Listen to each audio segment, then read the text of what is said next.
Hey, we're here at Thrive and just wrapping up the week, and there has been so much inspiration and encouragement that this week we want to give you just a taste that will change every single day, inspire you, and send you on your way. So here's this clip. The primary reason that you do what you do is because of this. You do what you do because of what you think of you. The primary reason that you lead like you lead, you love like you love, you behave like you behave is because of what you think of you. In fact, in my new book, The Power to Change, I quoted a study that shows that you typically ask 3 questions in a fraction of a millisecond in any situation. You face a situation and your brain just processes this, and you're asking question number 1, what type of person am I? Then you ask yourself, what kind of situation is this? And then you ask yourself, what does a person like me do in a situation like this?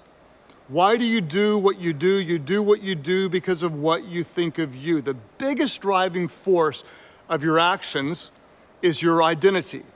You do what you do because of what you think of you. So to make it really, really simple, if you want to change what you do, change what you think of you. Instead of obsessing and saying, hey, this is the kind of leader that this is the kind of thing I want to do in leadership, I would say, think about what kind of leader do you want to be? Because so often, most of us, we start with do goals, and I would say the most effective leaders don't start with do goals, what I want to do. The most effective leaders start with who goals. Who do I want to become? Question, we're going to ask a different one. Most leaders ask, what do I want to do? A better question is, you want to ask, who do I want to become? And I'll kind of unpack this. You might think, okay, well, I want to be a leader that gets better results. Instead of thinking about the results, say, I want to be a leader who inspires people to exponential results. If you're thinking like, I want to hire the best people, that's an action. Instead, I want you to think identity. Your identity statement might be, I want to be a leader that empowers others to reach their full identity and do even more than they think possible. This is a B statement, it's identity. Like if you're thinking, what I want to do is I want to preach better sermons, just first start with identity and say, I want to be a spiritual leader who inspires others to fully surrender to Christ. We're going to think who before do. Who do you want to be as a leader? And so if I ask you the question like, who are you? Hopefully, somewhere near the top of the list, you'd say, I'm a leader. Who am I? I'm a leader.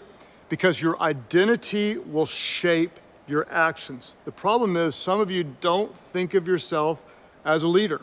You don't see yourself as that. I want to try to help you see yourself as a leader, because if you change what you think of you, it's going to change what you do. If you want to change what you do, change what you think of you.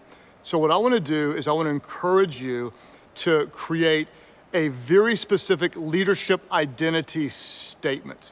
You're going to say, I am a leader, and then talk about what kind of leader you want to be. And I'm going to give you some examples, and this can be very, very, very helpful.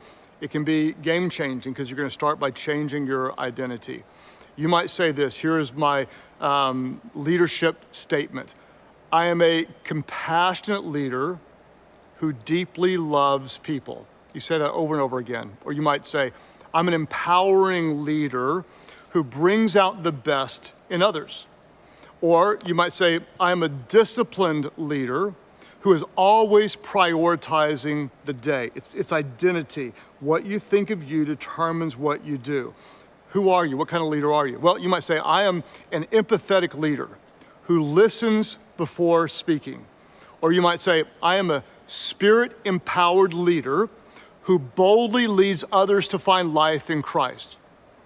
What I want to encourage you to do is start with who before do. What kind of leader are you?